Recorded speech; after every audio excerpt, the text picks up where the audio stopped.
What if I told you that in the 2025 Austria GP we witnessed the exact moment in which Lewis Hamilton ceased to be a pilot frustrated in Ferrari and began to become a real threat to the championship?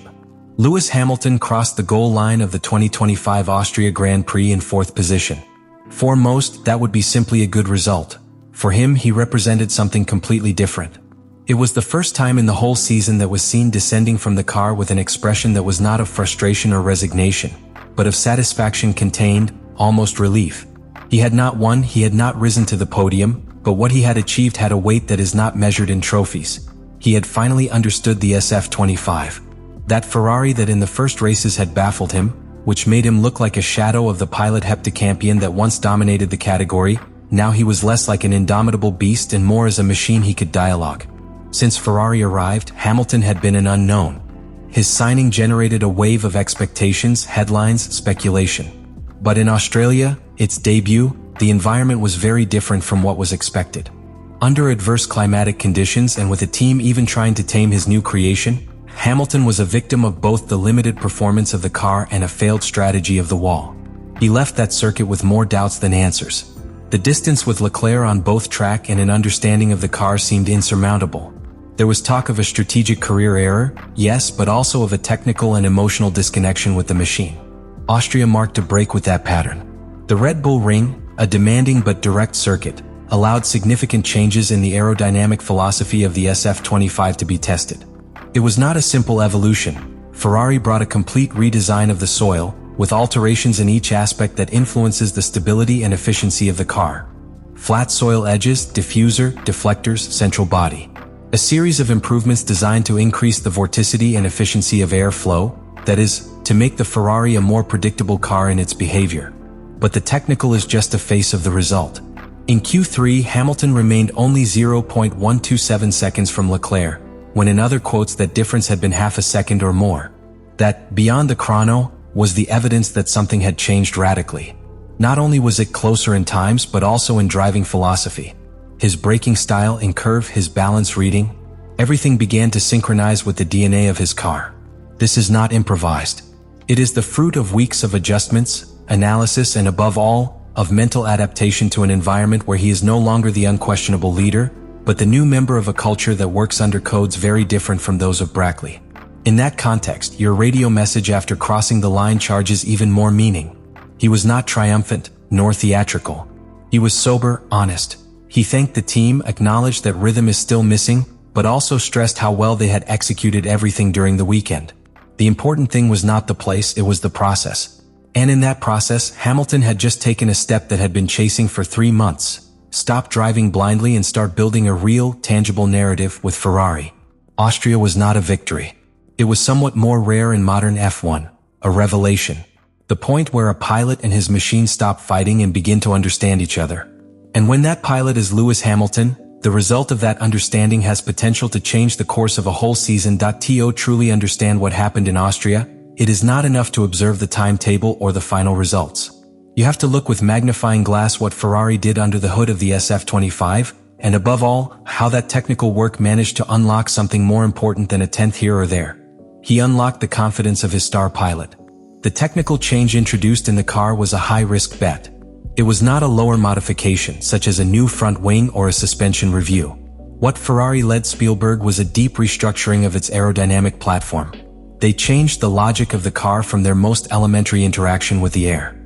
The new soil, completely redesigned, transformed the way SF25 generates aerodynamic load. The modification in the deflectors generated a more controlled channeling of the flow, allowing greater stability in rapid curve. The boat section was enlarged, a detail that seems subtle but that allows to expand the Venturi tunnel, which substantially improves the suction of the car to the asphalt. In the rear diffuser, they redistributed the volume to maximize the soil effect, making the car not only adhere to the asphalt, but do it with less turbulence and more efficiency. These changes not only have a pure speed, but the feeling of control that the pilot has on the machine.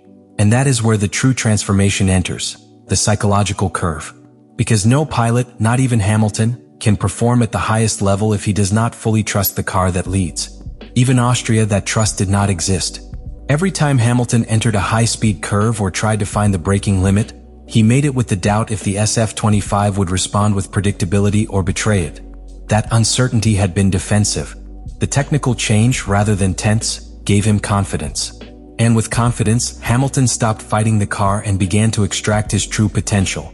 There is a very close relationship between the technical improvements and emotional release of the pilot.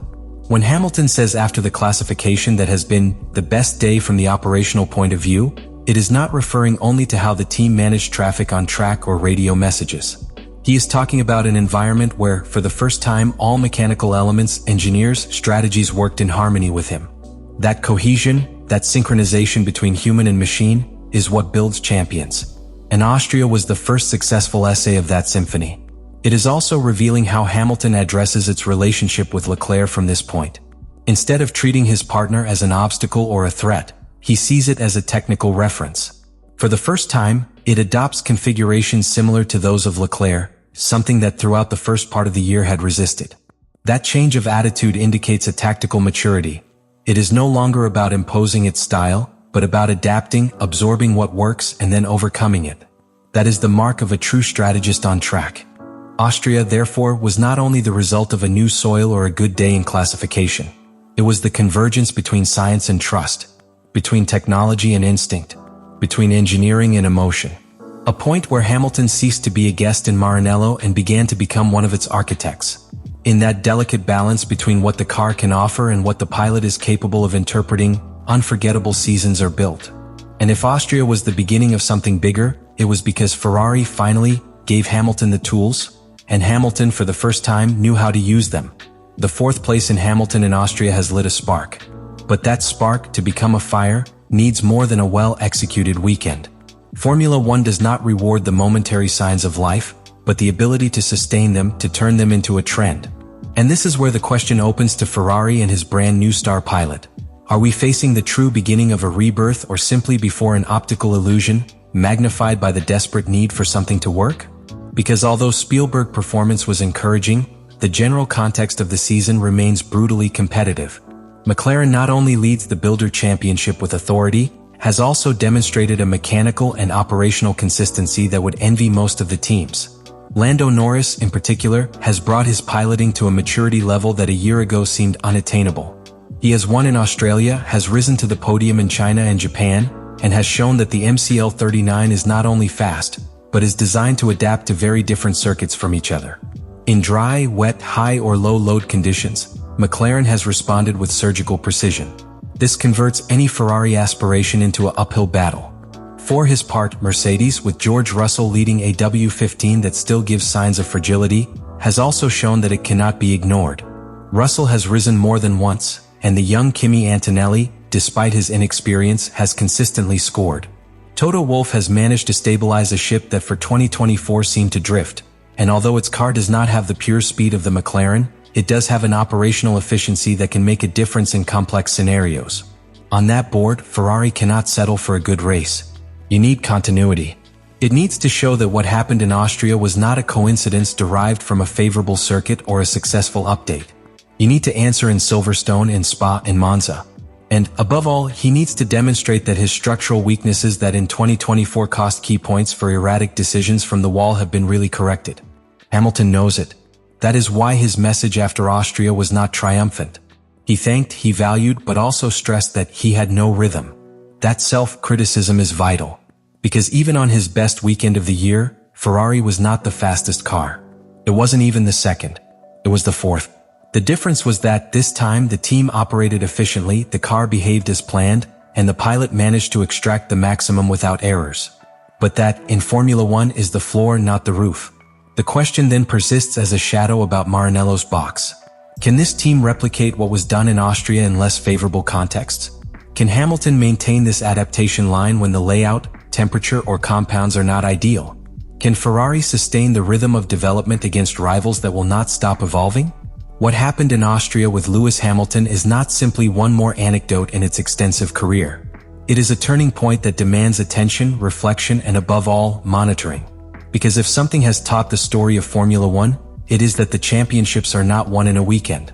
They are built in each curve, in each technical update, in each decision made from the wall, and at every moment where a pilot decides to trust or doubt. And in Austria, Hamilton chose to trust. He trusted a car that until recently left him without answers. He trusted a team that is still learning to work with him. And above all, he trusted himself that he still has instinct, precision, and motivation to return to the top. But this story cannot be written alone. He needs the continuous pulse of what comes in Silverstone, in Spa, and Monza. It needs that each spectator who sees this transformation understands that we are not talking only about a pilot or a team, but of the purest reflection of the spirit of Formula One. The ability to reinvent itself, to fight against adversity, to evolve through engineering, strategy, and character. Because the real championship is not only the one that is decided by points, but the one who wins in the viewer's mind, in his emotional memory, in what remains after each checkered flag. Therefore, the question is no longer only if Hamilton can return to the top. The question is, do you think what we saw in Austria was a coincidence, a blow of luck, or the first chapter of a new era for Ferrari?